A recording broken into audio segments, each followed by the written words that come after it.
great, sweetie. Oh, we are getting it together on this Monday morning. Is it Monday? Yeah. Monday. It's so weird, right? And we also haven't filmed in a really long time. We haven't filmed in a really long time. And it's the kids' last week of school. So I'm trying to mentally prepare with that. No. I'm not mentally prepared at all. Although I will say my alarm went off this morning to get up at 6 a.m. for that bus. And I was hating life. And I was like, 4 more days of this. True. And then I don't have to wake up. Kind of a double-edged sword. Yeah. What's up, guys? Welcome to an all-new episode of Unwrapped. My name is Daria. I'm new and improved because I did ayahuasca in the jungle of Costa Rica. And this... That was really good. Everything's changed. Everything. Yes. And I am Toni, and I am officially a successful duck hatching Mother. Yes. Yeah, you're a duck mom. I'm a duck mom. We had 5 baby call ducks hatch over the weekend. They're you so guys cute. We've been trying to hatch eggs over here for like 6 months. All right, listen. When you hatch duck eggs, the whole thing is you can't. They come in the spring after the last frost, because if there's a frost, the babies will die as they're forming. You know, they need to stay warm when the mother's, whatever. So we had one batch, but then there was a cold night and there they go. So we had another batch. So we brought them inside and incubated them and did them, the human way. And we hatched 5 little baby duckies. And they're the cutest things in the entire Cutest world. fucking things ever. There you go. Go get it under the heat, baby. Also, we had a party over the weekend for our little ones' end of the year cheer party. And she, my wife, doing what she does, it's kind of like a party trick. She went and got a duck and brought it in the house. So we had a duck quacking around the house, which I'm not going to lie. Not a baby, full size. No, full size. Yeah, the babies are in the house in like a tub. But yeah, the duck walking around the house, I'm kind of into it. We want a house duck now? A house duck would be kind of cool. Not with the dogs. The dogs would eat it. But I want to know how people have a house duck, because they poop all over everything. Well, maybe you could teach them how to use a pee-pee pad. I don't think that you can do that. Why? I'm going to have to TikTok this. I'm surprised it hasn't come up yet on my algorithm. Well, we were about to have a house fox. What? Yeah. So me and my dad went golfing on Father's Day. And you were going to bring the fox home? Yeah. There was a golf course fox. They call him Frankie the Fox. They use Frankie because it's gender neutral and they don't know if it's girl or guy. And Frankie the Fox roams around the golf course, hangs out behind the halfway house where they serve like hot dogs and stuff. And so me and my dad saw him. He was like 10 feet from us. And so we fed Frankie the Fox a hot dog and we were obsessed. And I was like, Frankie the Fox is coming home with us. Frankie? Oh, he's scared. Are you okay? Oh my God. Go ahead. It's okay. We're not gonna hurt you. We want you. Go, Frankie, go! But I showed you a TikTok last week, just like 2 weeks ago. We were talking about foxes because we had those baby foxes out front, about having a fox as a pet. And this woman is like, I love my fox. It's a house pet. And all it does is scratch on my floors, eat apart and scratch apart all the furniture. Fox wasn't that cute, though. Pees all over the house and it stinks, she said. Yeah. And it wasn't even that cute. You're right. Her fox wasn't that cute. It was straggly looking. We have foxes that live under the boulder in our front yard. We have a giant freaking boulder in our front yard. I don't know where we live. She literally moved me to a mountain top, I think. But foxes live under the boulder, okay? And lately, there's been baby ones, and they play. Tell them how they run and play. It's the cute. It's like 3 babies. Tag. Yeah. It's the cutest thing in the entire They'll world. run from side to side of our yard, like chasing each other. And like you'll see them like hit each other and then run. Like they're literally like little humans. Yeah. It makes me think of that movie, Fox and the Hound. Did you ever see it? Yeah. Yeah, my brain doesn't remember that far back, but yeah, I have reference of it. It's so cute. All right. We're going to get to what you guys are waiting to hear us talk about, which is the ayahuasca. Okay. I know it's called ayahuasca, but I call it ayahuasca. Yeah. We went and did it. My wife had already done it. For those of you that don't listen to the show, freaking subscribe. Okay. Start listening. But we went and did ayahuasca. My first time, her second time. Mm-hmm. She warned me a little bit. She said, it's not for everybody. It's intense. It's the hardest thing you'll ever do, blah, blah. But I guess I don't listen when she talks. Okay, guys, we hope you're enjoying today's episode of Unwrapped. Remember, the best way you can support us is by liking and subscribing to our YouTube channel right here, letting us know what you think, and getting notifications turned on. So when we drop new episodes, you guys are the first to find out. Also, you can head on over to our Patreon account. Link is in the description below. On the Patreon account, you guys get one free bonus episode every single week with me and Tony talking about all the things, getting a little bit deeper, a little bit juicier, just for you guys. Also, we have a community chat on there where you guys can talk to us literally all week long. And once a month, we do a live Q&A just for our Patreon subscribers. And we do giveaways once every single month.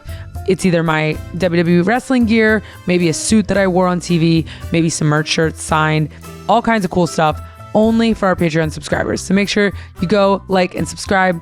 We love you guys, and we hope you enjoy the episode. It is by far the hardest thing you will ever do in your entire life. However, I want to follow that up with it will be the most impactful thing you will ever do in your entire life.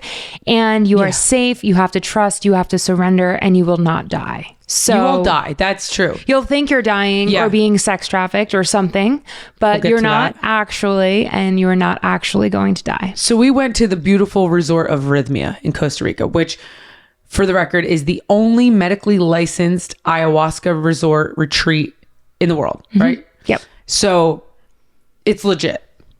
They did it the right way. They have doctors, they have therapists, they have an entire medical team, helpers, everyone there that you could possibly need. If you're ever going to do ayahuasca, and this is not a paid promotion for the resort, this is my honest opinion, I would do it there. Because I do feel like it's a full encompassing experience. Like, you're doing breath work, you're doing yoga, you're doing classes to teach you how to do ayahuasca, like teaching you like what you might see, what you could see, like really just giving you all the knowledge you might need to fully embrace the experience and to get the most out of it. Not just like go trip like if you were doing mushrooms in your backyard. Yes. You know, like they want you to leave there with a miracle. With something. And so when they say miracle, the whole point of this process is a lot of people go there that are dealing with a lot of trauma, right? Like if they're going through like a bad divorce, or if they had childhood trauma that they haven't dealt with, or maybe even if they have a career change, like if their career path is changing and they need some clarity, or they want, like, these are some of the reasons people go there. You know, I went because my wife invited me, and I was like, sure, I'll do this. Well, to be fair, it kind of naturally happened too. Like it organically happened. Called. Yeah, I was called to it. What went down the next 7 days, I can't. Wait, you need to just tell them. I know everyone knows how I feel about ayahuasca, but like now that you've done it, we need to know. I'll give you the hindsight 2020. Okay. Looking back on my experience, it's 2.5 weeks later. Like I've been home for 2.5 weeks, maybe. Yeah. Okay. My hindsight bird's eye view opinion is it was one of the most profound things I've done in my life. It was one of the hardest fucking things I've ever done in my entire life. And I'm comparing that to like, you know, getting in a cage and fighting MMA. Like this was harder than that. This was one of the most difficult things I've ever done mentally and physically in my entire life.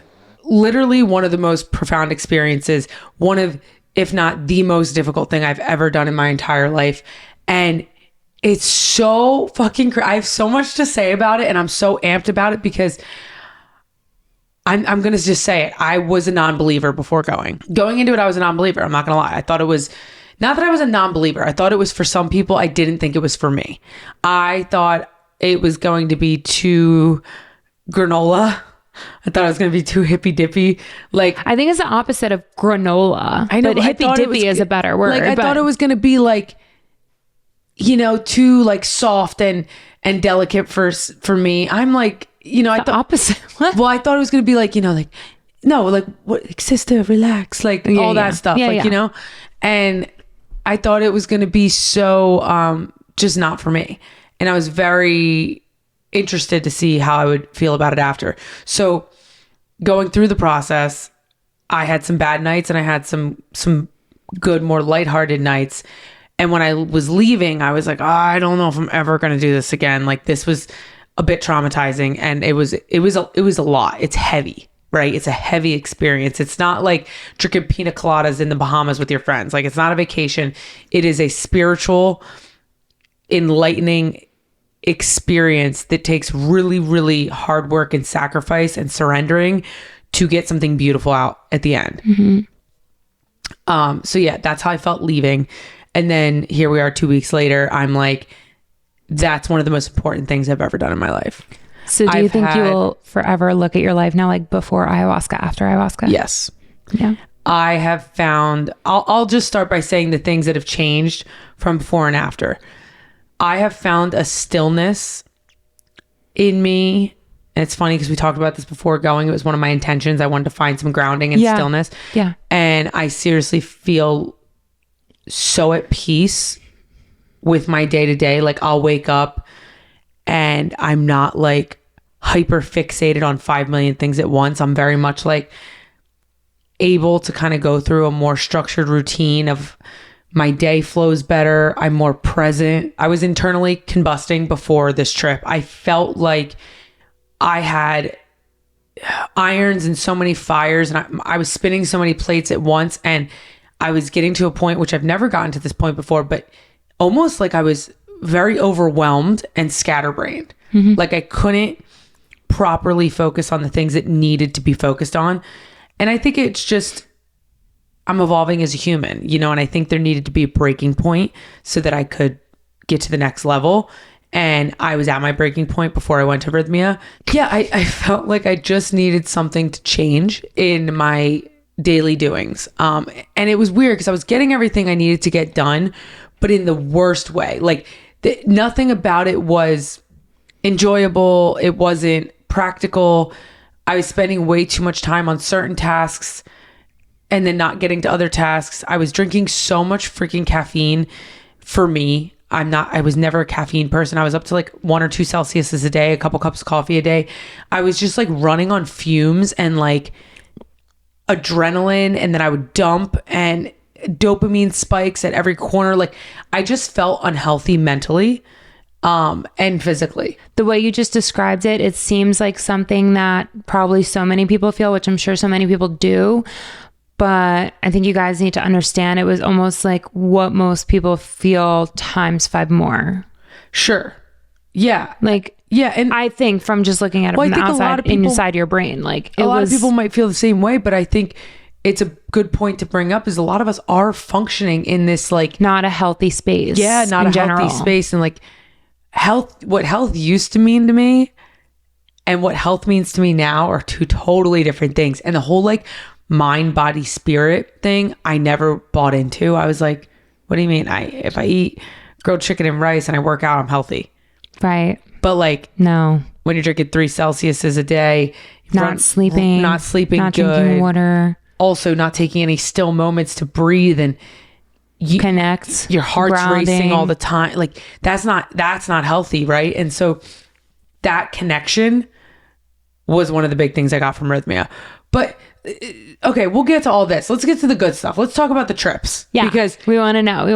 I want to know. This is what I want you to start with. Tell me. So, guys, we said it on here before, but if you didn't see it, I'm just going to give you a quick synopsis again. 4 nights in a row, you go and drink ayahuasca in this sacred room called a maloca. It's like a building and it's beautiful.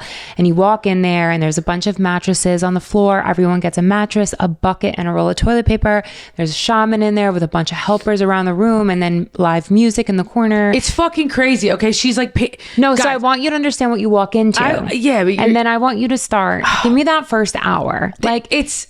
When you walk in there, tell me. It's the craziest fucking thing. I can't even. Nobody will understand unless you ever experience it. You're looking around and you're like, what alternate universe am I in? Okay. So you walk in the building, there's mattresses.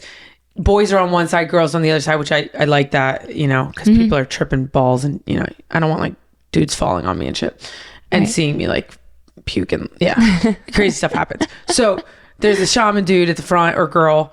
And they're like the sacred people and they bless the medicine and give it to you. You get in a line, okay? And you have a shot glass. Everyone has a little shot glass. And you go up and they pour the medicine in the shot glass. They bless it. They spit on it, blow on it. I don't know what they're doing. They're all these things. They give it to you.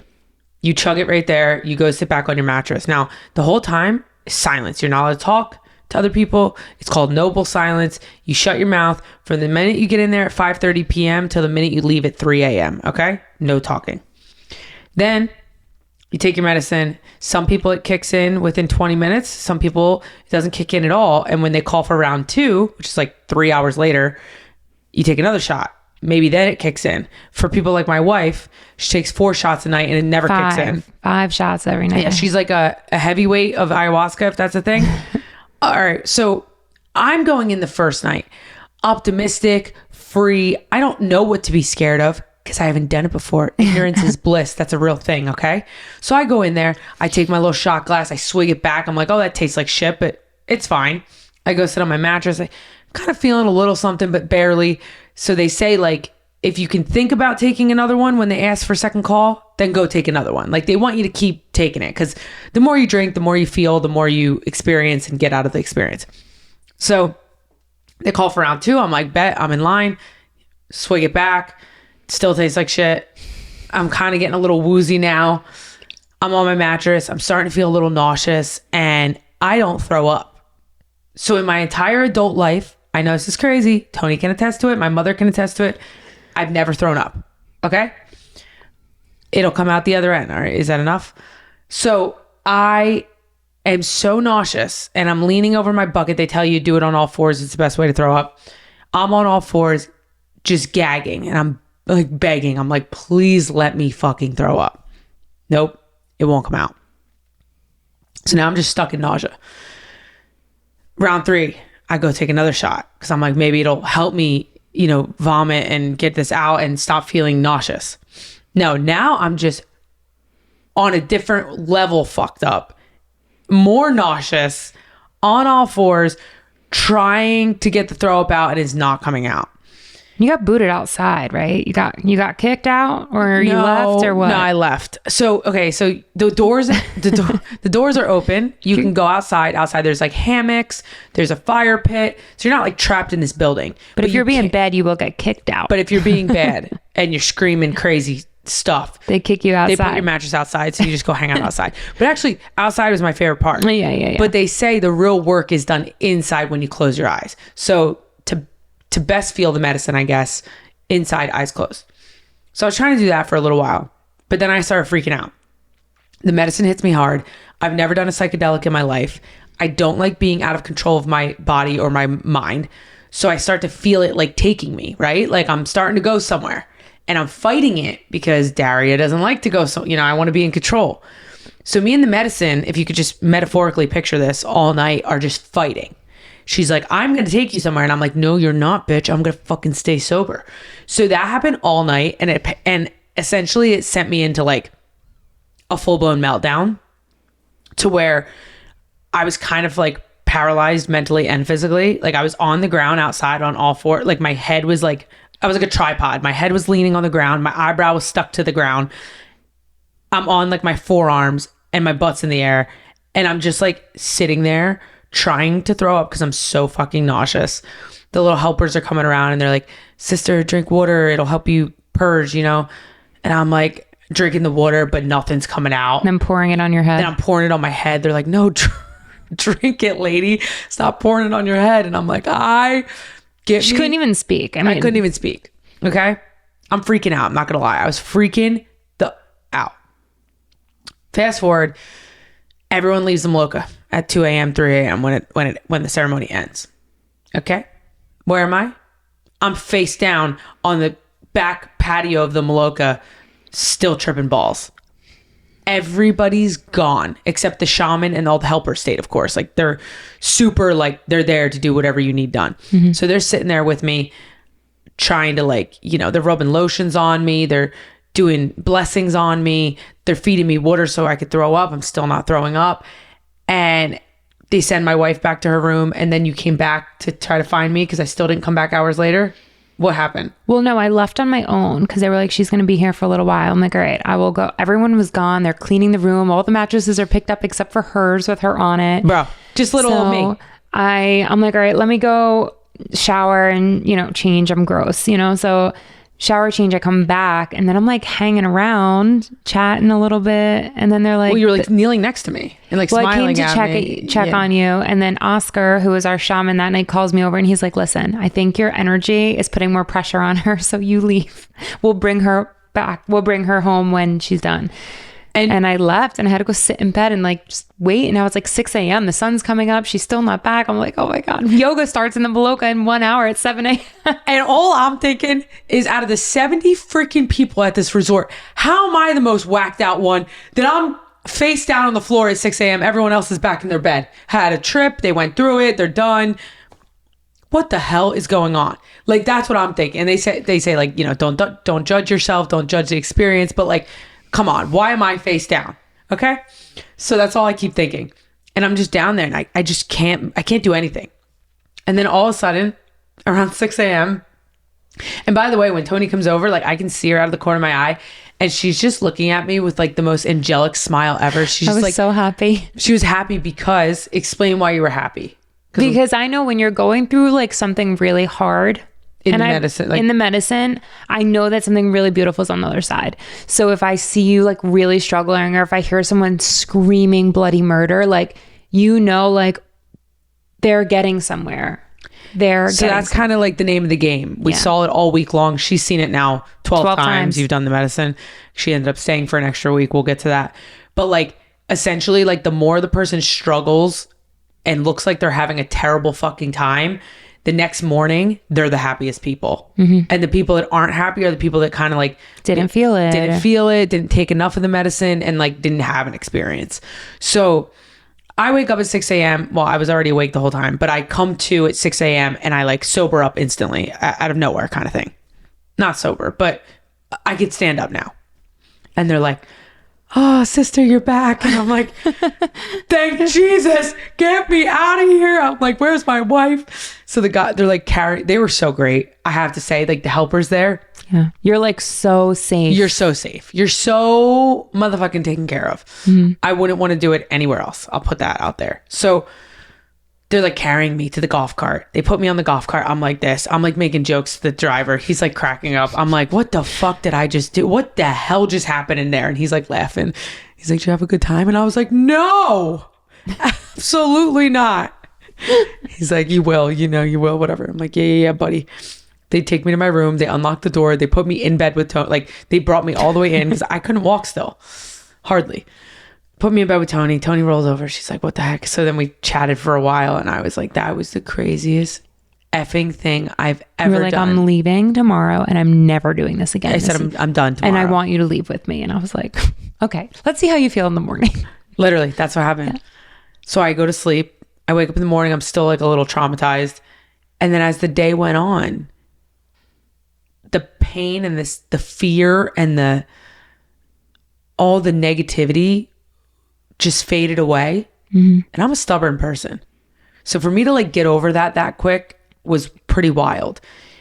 And I started to have like this sense of like, no, you could do it. You can do it. And like gratitude and like understanding that what I'm doing right now is way bigger than me. And this is all stuff like people would say in the past and I'd be like, okay, what are you talking about? Like, I don't know. It's like, but it's so real. It's putting yourself in these situations to open your mind to thinking and living a different way that you never would have fucking done otherwise. And so whatever, I started to feel good about it. I went into the next night a little trepidatious. I was like, I talked to the doctor there. He's like, listen, just do a little less of the medicine. Like, you don't have to like slam 3 cups again. Slam 3 cups. Like, yeah, exactly. Like, do a half a cup. Like, you're not, you do whatever you want. And when he put it that way, kind of made me feel like I had my power back. I got a little less paranoid. And so I went into second night low key, third night low key, and then fourth night was everything for you, which it is for most people. Fourth night was with this guy named Taita. Okay. He's like the king daddy poppy of shamans. Okay. He's like the big cojones. Yeah. So he's from Colombia. His family, 500-year lineage of this ayahuasca. And he's been like a shaman since he was like 14 or 15. Yeah. Like, it's in his blood. He's very in tune. He's so special. Being around this guy, you're like, this dude is special. Just being around him in the same room as him, you like feel it. There's an energy about it, and so we go into the fourth night. They warned, they're like, the medicine's stronger. If you didn't get a miracle or epiphany or anything in night 1, 2, or 3, like, you're gonna get it tonight, don't worry. So I'm going in scared shitless. I'm like, oh my God. Now the medicine's stronger. Now I can't hide from it like I did Tuesday and Wednesday. Monday I went hard. Then I hid from it Tuesday and Wednesday. All bets are off tonight. I did 1 cup. Okay, 1 cup. It's all you need of this stuff. It's called Yahe. It's the strong one. And I was on a different planet. First, I was seeing some geometric shapes. Okay. Then I got nauseous and I'm on all fours again. And I'm like, oh no, not this again. Please no, please no. So I say to Mother, oh, I can like feel like a presence like around me, in me, whatever. Mother Ayahuasca. And I'm like, yo, listen, don't fuck with me tonight. And I'm talking just like this. I'm like, don't fuck with me tonight like you did Monday night. I'm like, please, just like go easy. Take it slow. Like I do trust you. I trust the process. I trust the medicine. But like, just don't scare me. Like, can we just like take it slow? And so we like make like a wager. And she's like, I'm like, can you just take my nausea away? And I'll do this whole experience with you. I'll be open-minded. Like I'll chill with you. We'll talk all night. And she's like, yeah. And so my nausea went away like that. And then the rest of the night, she turned me into Kevin Hart and Ace Ventura, Pet Detective. I'm just going to leave that there. Okay, guys, we hope you're enjoying today's episode of Unwrapped. Remember, the best way you can support us is by liking and subscribing to our YouTube channel right here, letting us know what you think, and getting notifications turned on. So when we drop new episodes, you guys are the first to find out. Also, you can head on over to our Patreon account. Link is in the description below. On the Patreon account, you guys get 1 free bonus episode every single week with me and Tony, talking about all the things, getting a little bit deeper, a little bit juicier, just for you guys. Also, we have a community chat on there where you guys can talk to us literally all week long. And once a month, we do a live Q&A just for our Patreon subscribers. And we do giveaways once every single month. It's either my WWE wrestling gear, maybe a suit that I wore on TV, maybe some merch shirts signed, all kinds of cool stuff, only for our Patreon subscribers. So make sure you go like and subscribe. We love you guys and we hope you enjoy the episode. Well, can I say what I saw? Yeah. POV, she's 2 mattresses away. There's just one person in the middle of us and the mattresses are like touching, guys. Which we didn't choose. Taita puts you... It's the only night. Every night you go in, you choose your own mattress. But on Taita Juanito's ceremonies, he's only there occasionally, not all the time. And when he is there, though, he will assign you a mattress. So he put us next to each other with one person in the middle. It was crazy. So the whole night, we just took the first cup. We're laying there. It's been maybe 5 minutes. I look over, because obviously the entire night I'm like consumed with how is she going to do tonight, you know? I look over, she's on her hands and knees with her head down in front of her bucket, rocking back and forth. And I'm like, no, she's going to be so nauseous again tonight. She's going to have a repeat of Monday night. Oh my God, I felt so terrible. She's rocking all around. And I'm like, no. And I felt so bad. So I'm like, all right, well, Tony, go back, focus on yourself. So I put my eye mask back on and I'm laying there. And then I start hearing, and I'm like, I fucking ripped my eye mask off and I look and I'm like, is she talking? And now people are throwing up already. I mean, with Taita, like you're throwing up aggressive demons within the first 3 minutes. Let me paint the picture of the room for a second. Yeah. Okay. Heavy live music playing, but like the most beautiful music you'll ever hear in your fucking life. On top of people throwing up like this. Sorry for my only listeners. Your ears might get blasted right now, but it's like...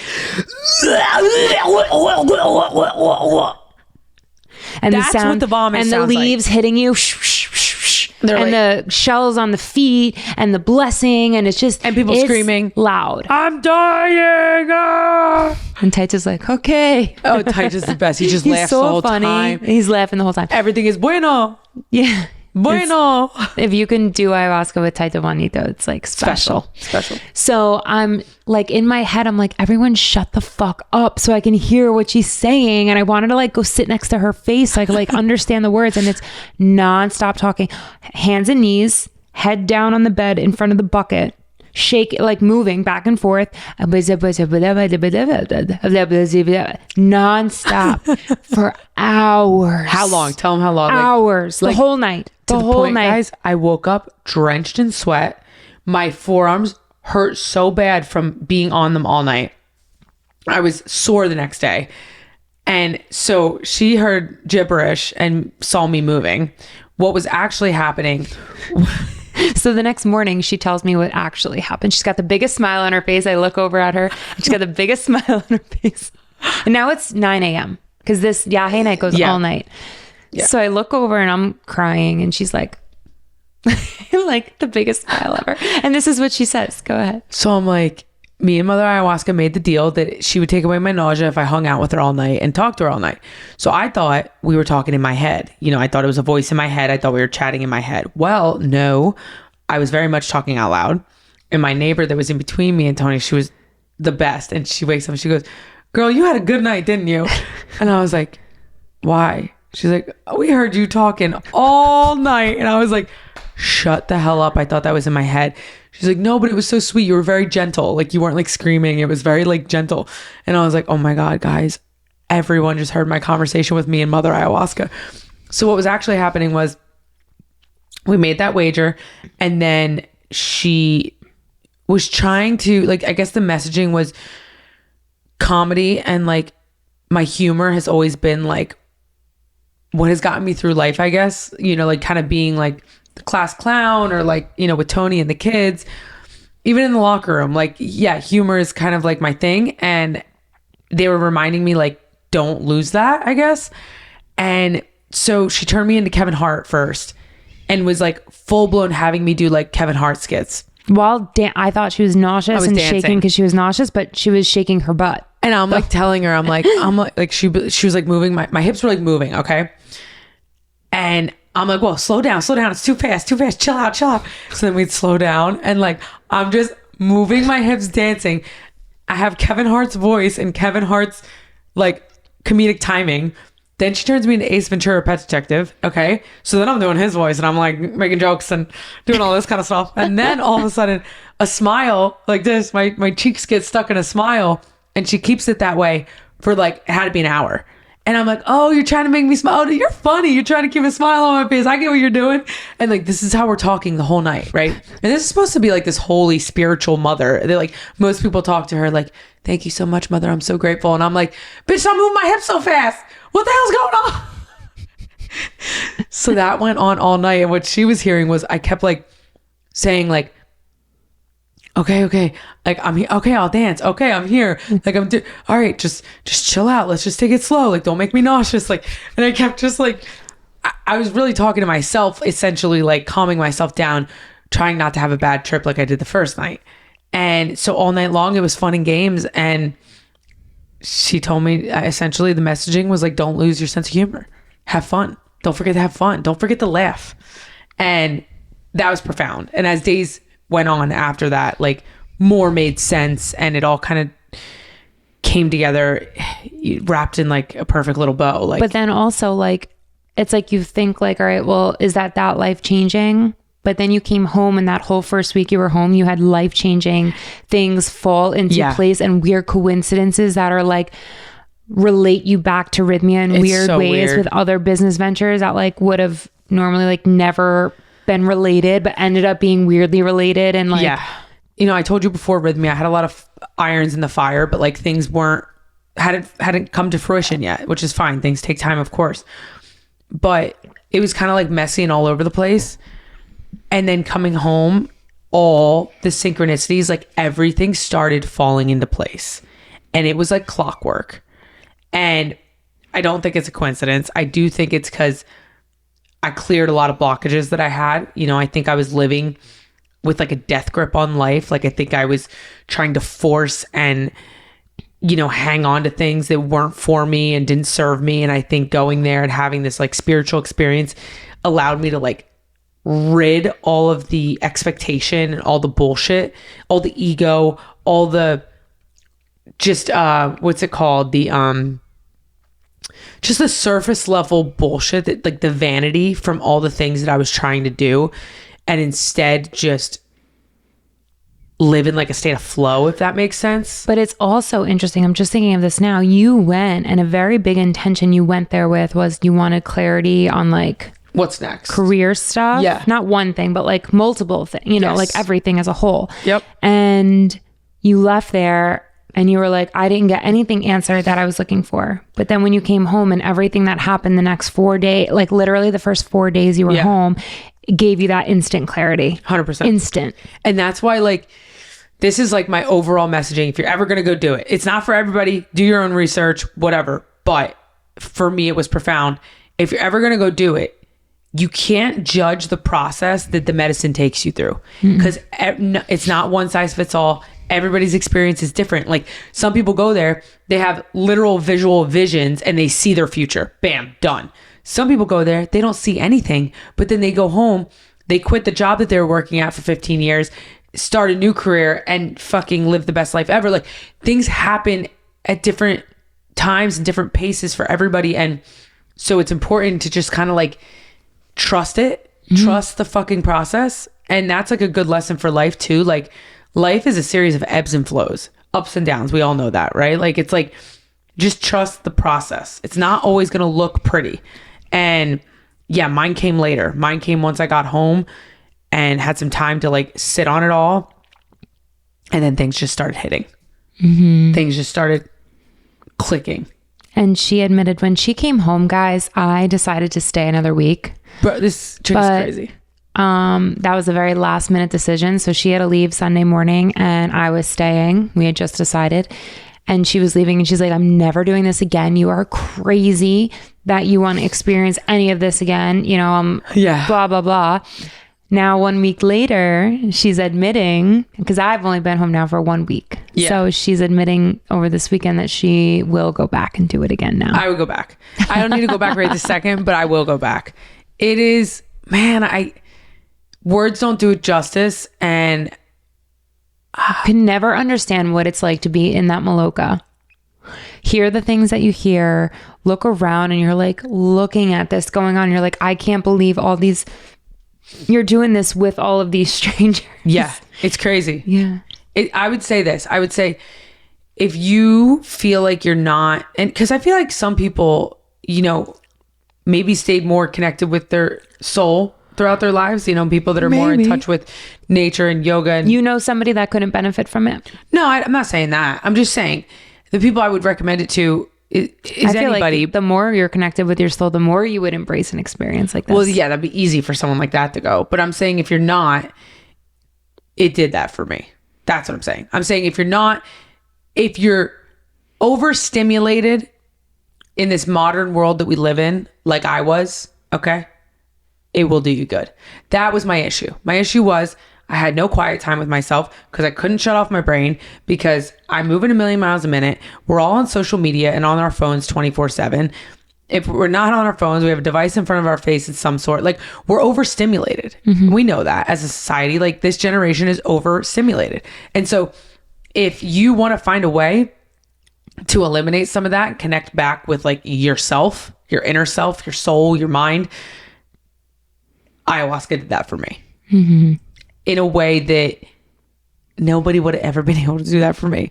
I'm so stubborn. I'm so stuck in my way. Like, you know what I mean? Like, you know how many times Tony's like, babe, slow down. Like, take a minute. And I'm like, yeah, I'll slow down when I'm dead. Like, that was my mentality. So that, it really helped me. But people are there with some serious trauma. You talk to the people while you're there. Everyone's very open. You become like kind of like a family. And you get everyone's kind of backstory.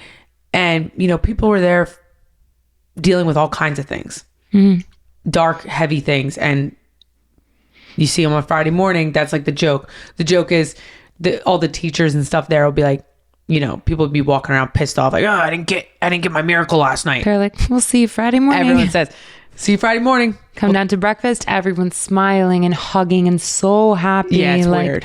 It's wild. Yeah, they call it the Friday morning something. I forget what they call it. Yeah, but there's a name for it. It's pretty cool. It's something I never would have done had I not been with Tony. If you didn't introduce me to it, like, I wouldn't have went and sought this out and had the balls to go and do it. But now I have a couple friends, not gonna say any names, but some people that want to go, some people that have already gone, and it's pretty, it's pretty cool. Yeah, I feel like we should save my story for a part 2. We're gonna tell Tony's second and third ayahuasca experience on a part 2 of this. Yeah. I was going to talk about something so unrelated, but I wanted to talk about it. What? So I was obsessed with the first season of Mormon Wives. And then last night we were laying in bed. I don't know why I was thinking about this. I think I'm so tired today that I'm like thinking about laying in bed. And last night, the season 2 just came out recently, whatever, but we didn't watch it yet. And we got into bed and started watching it. And you were asking me 10,000 questions. I've never watched a show before in my life. Mormon Wives. It's one of her shows. So I start on, what season are we on? The second season. She's first like episode. looking at what's her name? Taylor, Frankie, Paul, and she's like, why does this girl look so familiar? She does look familiar. I'm like, yeah, from TikTok. That's why they made the show. I didn't know. I don't know anything about this show, but I was a little confused. All right, let me start this off by saying I'm not educated on too much on the Mormon culture and the LSD church. I don't know. LDS. I just said LSD. You did say LSD. I'm thinking about psychedelics over here. That was it. And my brain is so like Freudian tired slip. right now that like, I'm like, wait, LSD? That doesn't sound right. LDS church. Whatever. I don't know. See, that's my point. I don't know a lot about it. So I don't know. I just assumed it was a more conservative culture, which it is. It is. But then she turns on the show and I saw no conservativeness. So I was very confused except for but again, I saw 30 minutes of one episode. So I don't know anything. So take this for a fucking grain of salt. But it was interesting and all the girls seemed very nice. The Taylor, Laura, what's her name? Taylor, Frankie, Paul. Whatever. She seemed really cool. She actually reminded me of a girl from the Northeast. Like she seemed like very cool and chill. Well, and then Daria made a really funny comment. She's like, wait, what is in the water over there? Like, why are they all like pretty? And I was like, no, it's like a thing that people talk about that. They're like all like the Mormon girls in Utah are like, I said they all have a very similar aesthetic and beautiful. yeah, but like nice skin, nice hair. Skin. Like, yeah, I don't know. Something in the water in Utah. I don't know. Interesting. Maybe it's alcohol. They don't drink. Can we? Maybe. I mean, we don't drink. We don't drink it. Yeah. Although I drank the other night. Yeah, I drink like twice a year, guys. But when I do, whew, I am a time and a half. I'm a hoot and a half. It was really good. Danila's wedding. Our friend Danila's wedding. We're going to insert a little funny clip right here. You're welcome, everybody. Oh yeah, this is from funny. You and Shayna were legit wrestling. Me and Shayna had a wrestling match. Yeah. And then me and Pam had a basketball game. On the dance floor. Absolutely ridiculous. But yeah, I didn't understand the Mormon housewives thing, but it was an entertaining show and they were all nice. But I didn't know what about them was Mormon. I thought like I don't really know. I don't know. Because they get married when they're 18, have 10 kids, and get divorced when they're 25, and they're all swinging. So yeah, it's so bizarre. And I thought like, can you even still say you're Mormon at that point? I don't know. Oh, I don't know. I don't know what the prereqs to be a Mormon is. Either. All I know is that the only reason I know the show is because you've been talking about it, because you've been making something called dirty soda every day at home. Yeah. And apparently it's big in the Mormon culture because they don't drink, so they do dirty sodas. Tell the people what a dirty soda is if they don't already know. I have been obsessed. A dirty soda, if you don't know, I mean, you could put anything inside of the soda, but you take like whatever soda you want to start with, and then you add like flavors or heavy cream or coffee creamer or like anything. So we got Ollipops the other day from Costco. I do like Ollipops. Yeah, so I've been doing the cream soda Ollipop with vegan heavy cream in it, and you mix it with just ice, and that's all I've been doing, and it's so good. It just feels so caloric for a drink. But not when it's vegan. The vegan heavy cream has like no calories in it, not compared what about to the Olipop have calories? I think it's 30 calories. Oh, okay. So it's not really. Well, let's talk. All right. So you're obsessed with the dirty sodas. You want to open a dirty soda bicycle? I think we should do like a bicycle. You know those bicycles. How are you gonna have a fountain soda? You can't. No. But you know those bicycles down like the Jersey Shore that carry the ice cream in the front or something? You should have an ice cream bicycle thing, but with dirty sodas. Well, first off, I can't ride a bicycle. That's actually, that is a fact. Toni cannot ride a bicycle, guys. Can you believe that? Yeah. It's not, I understand the mechanics of it. Like I can do it, but I'm so scared that I cannot. Isn't that weird? Yeah. I'm like shaking and I go to turn and the bike falls over. Summer. Was it last summer? No, 2 summers ago. 2 summers ago, we're in Florida. And actually, it was 3 summers ago. Whatever. Yeah. Whenever we had our Florida house, she's trying to ride the bicycle. I'm on these motorized bikes that we got. Flying. Whizzing by her at like 25 miles an hour. And she's like old lady cricketing next to me. And I'm like, babe, if you drive it that slow, you're going to tip over. And I'm like, you got to pedal faster. I don't like it. She doesn't like it. I don't like it. You're not a big, daredevil. No, I'm not a daredevil. I'm like the opposite of a daredevil. You like to color inside the lines. Yeah. I have the opposite of intuition, and I'm the opposite of being a daredevil. Your intuition's getting there, I think. I think we're waking it up. Maybe. Little ayahuasca here, little ayahuasca there. Yeah. Yeah, Toni loves ayahuasca. I'm an ayahuasca believer now. Rythmia is a stunning resort that does great things. Jerry Powell, the creator and owner of Rythmia, is an incredible human being. He's so special. Being in his presence, being around him, you understand that this guy is enlightened and aware on a different level. Yeah. It's amazing. We're blessed to now be a part of this kind of family and this community. And I also want to add that she used to make fun of my music after I came home the first time that I would listen to. Now she loves it. Now we sit and meditate every morning and do rapé together. Yep. Oh, on our way out of Rythmia, we stopped in the gift shop and you were picking out pants, and she used to always make fun of my muumuus I would wear. And then she picked out the muumuu. No, but it was like the boy version of a muumuu, like pants, but they're like nice linen pants, nice loose fit linen pants. They were like muumuu style for a boy. Yeah. Nice. The one thing I would like is I wish they had cheese pizzas there. Yeah, there's no pizza. It's farm to table. It's very healthy. It's very good for you. I just wanted a cheese pizza. You lose a lot of weight when you're there. You do. You lose some weight. Hardly eat. When you do eat, it's so clean and you're puking and it's really your brains out all night. That's one of the cool underrated things about it that I often think about. I'm like, it's a full body cleanse. Mind, body, spirit. Well, that's what they literally talk about. My last day there, Jerry literally looked in my eyes and he was like, your eyes are almost blue. They're so white. Yeah. The white in our eyes. I don't know if you guys can see in the camera, but the white in our eyes are so white. Yeah. I came back with a different smile. Yeah. It's a full body thing. Yeah. Also did my first colonic, which was traumatizing, but we won't get into that. You know what? I think we save this for a Patreon episode and let's talk about colonics, rapé. Jerry talking about he said something crazy psychic to you. Let's share all the details. We'll do it on Patreon. All right, guys. Thank you so much for joining us for another episode of Unwrapped and our crazy ayahuasca experiences. I'm Daria. And I'm Toni. Keep an eye out for part 2. We're going to talk about all the things I experienced in my 2 weeks straight, 8 ayahuasca ceremonies in a row. She's crazy. We'll share it all on next week's episode. Bye.